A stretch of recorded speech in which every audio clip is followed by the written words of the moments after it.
What is up, everybody? Welcome to another episode of the PokerNews podcast. I am Sarah Herring with my boy, Jeff Platt.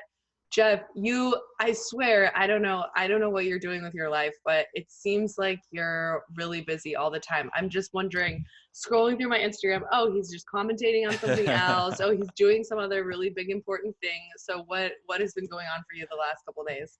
Busy in stretches. So super busy for a couple weeks and then just chilling for a little bit. So we had the Poker Masters, was fortunate enough to be on the break desk in the studio with Maria Ho and Brent Hanks. And then we had Super High Roller Bowl Bahamas, Brent Hanks and I on the call for that one. So yeah, and that all kind of ran together. So it's been a real action-packed last 2.5 weeks or so here in good old Las Vegas. We did not get to go to the Bahamas to do commentary for that Bahamas event. I tried to pull a plug in the back, so they'd have to send us there. It didn't work. So remote commentary from Vegas is what we did, which was great.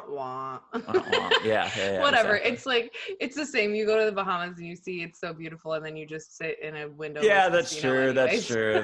Yeah. They don't want to let you out. Well, I was really excited actually this morning to see that Daniel Dvoress shipped the Super High Roller Bowl. Is it like the main one, the one that we all wait for and love and enjoy? Exactly. It's just, it's spun off into Super High Roller Bowl London, Super High Roller Bowl Bahamas. The big one will always be in Vegas once per year, but it's expanding, I guess. And it's scheduled for same as last year before the World Series, the Vegas one. I believe so, but I'm not positive on that. Oh yeah, and they just tell me to show up a couple weeks before. Oh right. And if I did know the date, I'd be like, sorry, cannot reveal that information. But at some point in 2020, we will see Super High Roller Bowl 6. But these spin-offs are going to take on the name of their location. So this was Super High Roller Bowl Bahamas, 51 entries at a $250,000 buy-in that created a prize pool of $12.75 million. And yeah, you said it, Sarah, Daniel Dvoress gets the job done. Ran through this final table, a stacked final table that included Eric Seidel, Seth Davies, Steve O'Dwyer, Jason Kuhn, previous Super High Roller Bowl winner Justin Bonomo, and Kathy Laney, who became the first woman to cash in a Super High Roller Bowl event. Props to her. She finished in third. And an additional point on Laney, she set up a sick trap in the small blind after Dvoress raised on the button. Laney picked up aces in the small blind, just called. Weilong Chan was in the big blind. This is three-handed. Weilong Chan shoved with pocket sixes. Dvoress folded. Laney snap called. Aces against sixes. Clean run out until the river. 6-ball on the river. Kathy Laney out in third. Brutal. Oh my gosh. Oh wow. That's like so brutal sometimes. Poker can be so brutal. Just pain, max pain. But I mean, that being said, Daniel Dvoress is someone who I just have tons and tons of respect for. He's a brilliant player. He's been around for ages, but sort of I put him in the same category as sort of like a Ben. Why is this happening? Tollering, yeah. Players who have so many accomplishments and accolades online, who maybe in the last 3 or 4 years have started transitioning to the live scene. And really, like when I say transitioning, like they transition right into the sickest, biggest, craziest let's tournaments. Just go for the 250Ks. Yeah. But he's just someone that I really respect, and I think he comes close a lot. I feel like he's been runner-up a lot in the last 3 or 4 years, and so to see him capture a big one is huge. Yeah, you said it. This was his first major title. He has 6 second-place finishes. He's a guy who we don't see a lot in the States because he lives in Canada, and we've all heard that about Canadian players coming here and they get screwed on taxes, et cetera, et cetera. But he's starting to make an impact internationally on the high roller scene. Very even-keeled, took some awful beats and just stayed the same the whole way through. He was very prepared. I told Poker Central, quote, "This is the most prepared I felt for a tournament relative to the rest of the field. I felt really comfortable all day and coasted through it without emotional swings. It all kind of came together in this event. He says he's been studying a lot over the last couple months. This was a single reentry. He was in for a second bullet, so he was in for 500K. So the pressure was certainly on, and he just wins more than $4 million.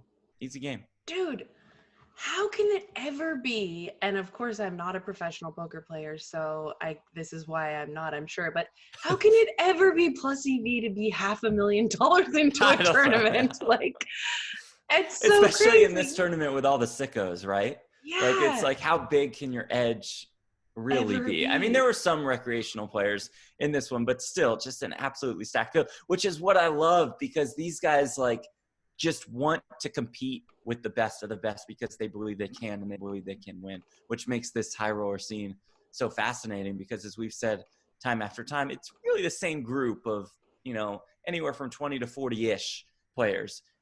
And they're all good, right? And they're all sickos. But they also all believe that they have at least an edge and that they are plus EV in these kinds of events, which is really cool. And it's good to see, you know, Eric Seidel also in there among the final finishers. You know, obviously we had Daniel on the show last week, and, you know, seeing these old school guys still up there with the best of the best competing, putting their money on the line when, you know, also likely they don't need it to pay their bills or to get their groceries. They also, you know, there is this just competitive, you know, mind edge that these guys are always seeking. And it's so good to see that. Do you know how many people re-enter? It was 51 entries. Do you know how many people there were? I'm guessing there were 30 to 35 players, unique players. So that leaves, you know, a lot of people with $500,000. Right. Gosh. Just fire. And, you know, maybe it was 40 players at the most. But yeah, there were plenty of second bullets. And I wonder how many people were planning on, or you have to, it's not like you can just, nobody's just like, oh, actually, I think I'm just going to fire another bullet. Like, man, let me go grab 250K. yeah, easy. Like, you have to be ready to fire another bullet. And I wonder how many players were ready for that, planning for that. But yeah, well, good for her too. I mean, especially after seeing Kristen Bicknell just ship a big tournament at the Poker Masters, it's good to see these boss bitches, you know. And she's a Houston woman, a Houston Girl. businesswoman. Yeah. So you guys got to get in touch. Maybe you go celebrate with her after she takes home $1.785 million. Businesswoman. She runs Suncoast Resources, petroleum distributor, and her company, while very successful, is also very charitable as well. Helps out significantly in areas impacted by hurricanes. You know, Houston was hit a couple years ago. They're all over the place. They helped out, you know, New Orleans, Mississippi. They were up in New York and New Jersey during Hurricane Sandy. So, I mean, she's great. And how do you not root for somebody like that? I was lucky on a personal note. My good friend Lynn Gilmatton was here for one night in Houston for a Baccarat tournament or something like that. Apparently some fancy crystal company has some sort of partnership with the WPT. Who knows? But I went and picked her up. We spent Sunday together, and she was saying to me, wow, I had no idea how much money there was in Houston. And I think it is really surprising. And actually, what surprised me the most is how much poker there is in Houston. There's a ton of poker rooms, home games, even. I mean, Heath is like out there playing all the time, and I'm just, this is an interesting area that I think there's a lot of misconceptions about, maybe myself included. But yeah, Lynn was telling me how much money people were spending on crystal, and this petroleum game produces a lot. I think I chose the wrong industry. Right. You need to jump into some of those poker games on the Houston streets. I saw on Instagram you and Lynn Gilmartin hanging out. And Bill Perkins, he's the Houstonian. And I think Jeff Gross told me he used to come to Houston to play in some games. Oh, I'm sure there's some big games somewhere in Houston. If you guys are looking for a fish to come to your games. There's some big games. I'm there. Houston, Texas. So additionally, I saw our boy Anatoly FIlatov took down an event, of course, always like dressed to the nines, and hamming it up for the cameras. Yeah, right. Look at that. But he won a millions event I was at, I think it's Sochi, a main event. And so now he's going to add to his collection also a high roller. Yeah, another millions trophy for him. He wins the 10K high roller. Usually these series that Party puts on, they have the one like super big buy-in. Then they have a couple 10Ks and a couple 25Ks surrounding their main event. This was one of those 10Ks, 10K high roller, 122 entries. Anatoly ships it for $280,000. Christina Holes, Cale Burns, Anthony Zeno, Chris Unikin, Chinwei Lim also at that final table. So a pretty stacked field and a pretty impressive win for Anatoly FIlatov. He now has some momentum as we enter the Millions World main event. 10K buy-in, $10 million guarantee prize pool. I mean, okay, so I know that you sort of work for them, like a little bit, like side. Right, fair. But I'm not even on. Are they even close to? Are they going to make this guarantee? So it is on Poker Go, starting today at the time of taping, Tuesday, but coverage all the way until the end on the 23rd. But I'm not on the call, so I'm not directly associated with it. But I will pitch it like crazy because a $10 million guarantee is wild. And like Mike Sexton told us on the podcast a couple weeks ago, to set a guarantee that high in the Bahamas, where you aren't going to have people, just like these high roller degenerates who are like, oh, there's a 10K going on at the Wynn, I'll jump in, or they're hanging out at Aria and they see a 10K. Yeah, I'll jump into this one. Like, we're out on the islands here for a 10K poker tournament. You're not going to get really any walk-in traffic. There's not going to be somebody on vacation who's like, oh yeah, I'll play a 10K for the next 5 days. So to set a guarantee like that, that's strong. And if I had to bet, I would think that they get there barely, but it will certainly be close. I mean, 1,000 players to play a 10K nowadays, that's a lot. And that's one juicy prize pool, I would say. And didn't they miss the guarantee with a 5K buy-in last year? Yeah, I think they went totally ham last year, right? Did they go 5K buy-in, 10 million guaranteed or something like that? But they rallied at the end. I remember I was there and they were like freaking out for the last like 3 days and like adding things, or is it okay to add flights? And like I do remember it being a little bit of a panic because it was pretty far from the guarantee. They did fall short. 1,815 players last year with that $10 million guarantee. So they felt around 200 players short. But it's not a good thing. That's the wrong way to phrase it. But it's kind of cool that, they're willing to set such high guarantees that they're willing to go for it. I mean, if they called the 10K main and they're like, yeah, we'll guarantee $2 million, whatever, who cares? But to set the bar that high is pretty impressive. And it puts some real heat on their competitors, right? Like PokerStars when they have a tour, like 888 when they have a tour.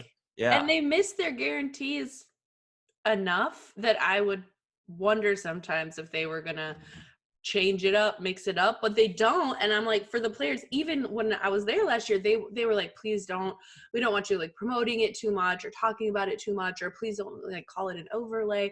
I was like, dude, this is like the best thing ever for poker players. Like we should be like shouting this. Yeah, right. For sure. You want us to trust us. Yeah. Yeah. And really players will come around. Yeah. That they meet, that they still honor those commitments and they still pay out even when they make these like really, really bold, set these really high goals and guarantees. And I'm just like, as a company, you make your own choices. As a poker player, hell yeah. If I'm like a pretty good poker player, I'm going to most of the party poker events. No question about it. You might find a tournament with 250 grand in free equity.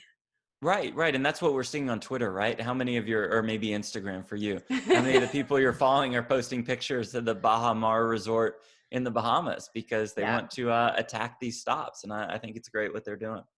I totally agree. And we have 2 sponsors, by the way, for this week. Just speaking of, important things that we have to talk about with all of our money. So I want to give a shout out. First of all, next week will be my last episode for a while, and we're going to be recording the holiday gift guide in addition to a couple of interviews that we have scheduled. But we want to, let you know what to get for the poker players in your life, or if you are a poker player, what to ask for. And one of our sponsors this week, in fact, a loyal sponsor and some guys that I really appreciate from the poker community, D&B Publishing. D&B have many wonderful books and titles that they published in 2019 as they continue their remarkable record in the poker industry. Modern Poker Theory, the ultimate and comprehensive guide to no-limit hold'em poker based on GTO principles. Fossil Man's Winning Tournament Strategies, a comprehensive guide to all aspects of tournament play by the legend Greg Raymer. Mastering Mixed Games, a thorough introduction to the weird and wonderful poker variants, including flop games, stud games, and triple draw games. Purposeful Practice for Poker, the fast-track route to improving your poker skills based on the latest research in the science of expertise. Poker and Pop Culture, the definitive guide to the history of poker and the perfect gift for a poker fan. Go to dandbpoker.com. That's dandbpoker.com for full details and all of their other titles. And I really do appreciate D&B because, you know, I think in anything having a niche is usually better or best. And they really are the first publishing company to really find and facilitate poker as their niche. And they have all these different books sort of, you know, covering a wide range of interests and ideas in poker. And I really appreciate that. I feel like it gives a lot of people an opportunity to be published authors and put their stuff out there that may not be able to work that out going the traditional route. Yeah, I love the variety that they have to offer. I was just rereading Lance Bradley's Pursuit of Poker Success book, where he talks to, you know, 50 of the greatest players to ever do it. You get an inside look at their mindset. So you have that kind of strategy, quote unquote, and then you have like specific mixed game strategy, and then no limit hold'em strategy. And so I think there's a little bit of everything that D&B has to offer. Yes. And we still have a little bit more to go through, but I did want to at least tease for you guys that we talked to Danny Negreanu last week, so it only makes sense that we're going to be talking to Sean Deeb this week to get his side of this whole thing. And we all know he's no filter, no holds barred. He said he was sick for a while, so he turned out a bunch of interviews, but I told him, hey, dude, this might be one of my last interviews for a while. Yeah. So it kind of makes sense. Let's bang this out. He's like, I'm a little sick, but I said, dude, you can't. Like, we've got to do this. So he's going to come on the show today. We're going to talk to him. And then we also did manage to get a hold of Robert Campbell. So Jeff and Chad will definitely get his take on this whole debacle, if you will, later on in the PokerNews podcast shows. And probably what we should have started with, but you know me, I just like mix it up however it goes. Poker Masters wrapped up before the Super High Roller Bowl started, right? That is correct. And guess who wins that one? Sam Soverel not only wins the main event of the Poker Masters, but takes home the purple jacket. He cashed in 7 of the 10 Poker Masters events. So including the $100,000 bonus that comes with winning this series, he takes home about $1.5 million. I mean, just an unreal performance. And to put that, to show you how unreal it was, he finished in first with 1,160 points. Second place, Cale Burns and Chance Corneth with 630 points. So he almost doubled second place. I mean, that just it was absolutely surreal. I mean, the guy is just on fire. He had just won the British Poker Open, the latest high roller series before the Poker Masters. When you combine those events, you have 20 poker tournaments. He cashed in 12. He won 4. He won all the money. He could be the best player in the game right now. I know we don't particularly want to be results oriented, but it's hard not to be when he's putting up these kind of results. He wins the 2018 High Roller of the Year. He's way ahead in the standings for the 2019 High Roller of the Year. I mean, this guy's year is just remarkable. Wow. And I really feel like he came out of nowhere. I mean, obviously he didn't.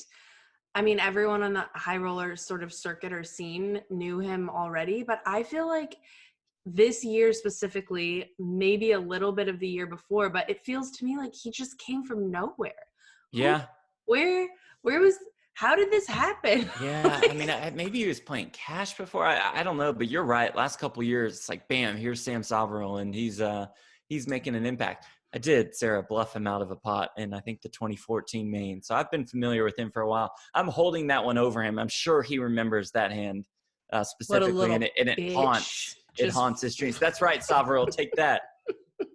Take that. We can go heads up any day. When you see those kind of points, right? And as you said, like, we don't want to be results oriented, but when you see, it's not just like this happened one time, right? This already happened in London. Right. He dominated also. So for you doing the break test and being there, being present, watching a lot of what's going on, does his play seem in some way elevated, or is he making moves or decisions in some way that feels really different to how other players are playing? Yeah, it's a great question. And part of the allure of the Poker Masters is that the final tables are set up to be pretty entertaining because the tournaments run out fairly quickly. You know, they're just a bunch of 2-day events. So these final table days are maybe, you still see cool plays, but they're maybe a bit more standard, I guess, because the stacks are much shorter, because it's effectively a turbo. They're just 30-minute levels for these final tables. So it's hard to say that we saw so much from Soverel. That we saw him play excellent poker, but we saw a lot of excellent poker throughout. But I think he's really making an impact in these day ones where they're pretty deep. And another great sign is that he has a huge amount of respect from the other players in the high roller field. So like, if you ask last year's winner, Ali Amshurovich, about Sam Soverel, Ali will rave about Sam Soverel, you know, and I think many players will certainly do the same. So when he has that kind of top tier respect from the other high rollers, I think that shows you how well he is playing.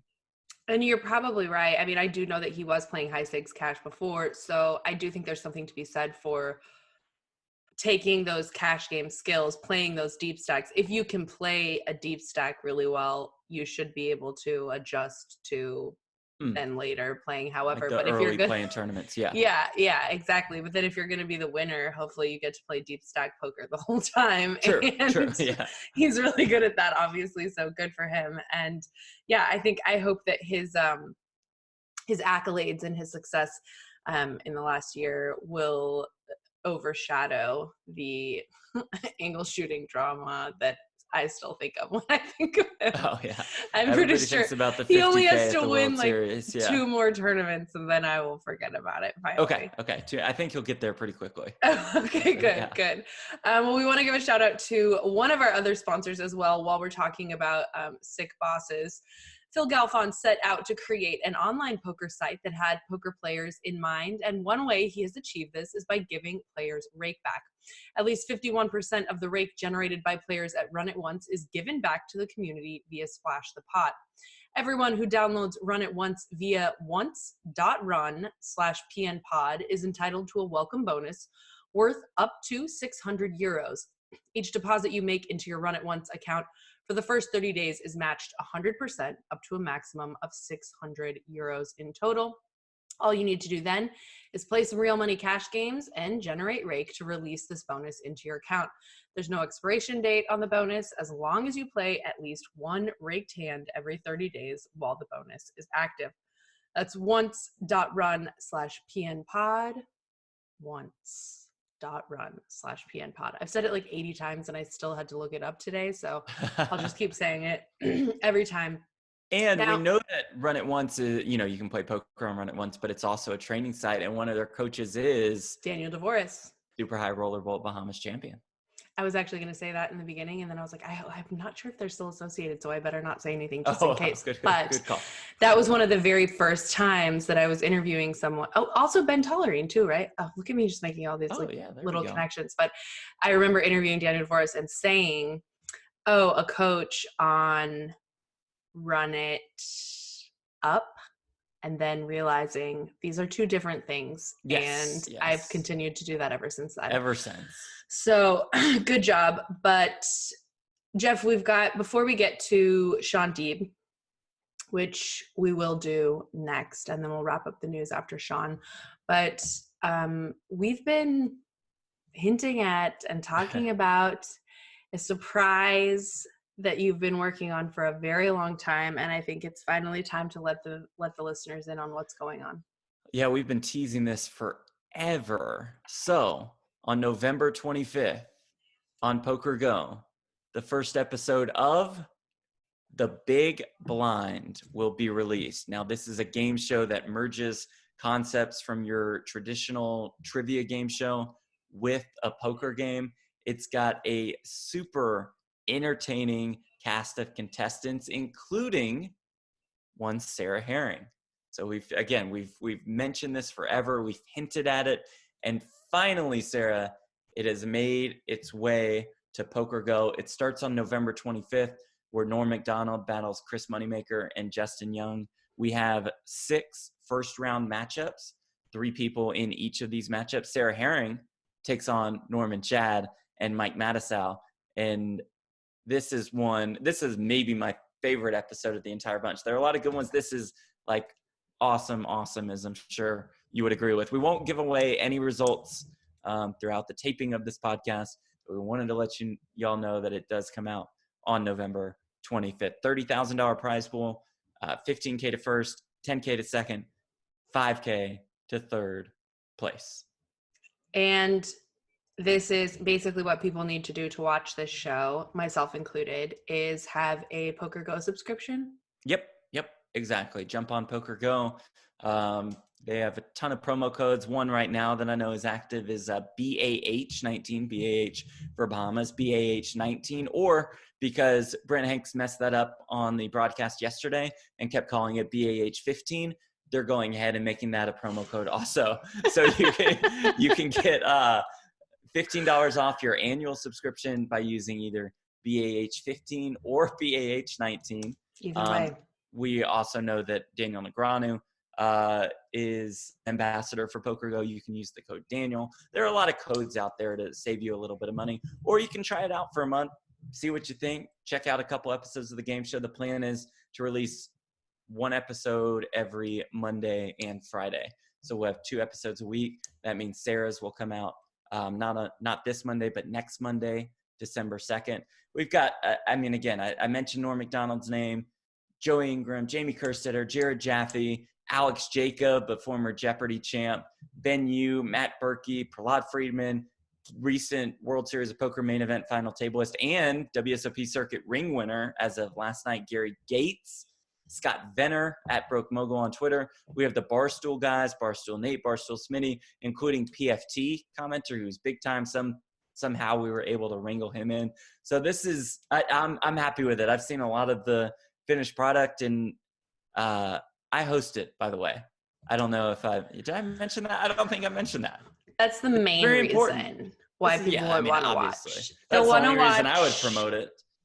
Jeff Platt and also Sarah Herring winning all the money. Yes. And I have to say, like, having participated in the show, that at first the concept was, I was just kind of like, game show. I'm just not that into game shows. Mm-hmm. Really not that into TV in general. So it was kind of like, okay, but actually it's a really fun concept that is really easy to get after you see it, once basically. And it really does, even in the first episode that Jeff's talking about with Mike Matusow and Norman Chad, really we were all talking about how it gives you like anxiety basically. There's like a time clock and music and it's really, I was sweating for sure. So definitely check that out, you guys, November 25th on Poker Go. And again, it's sort of in the same line as D&B Publishing. I just really have such gratitude and appreciation for Poker Central and Poker Go for becoming a niche platform for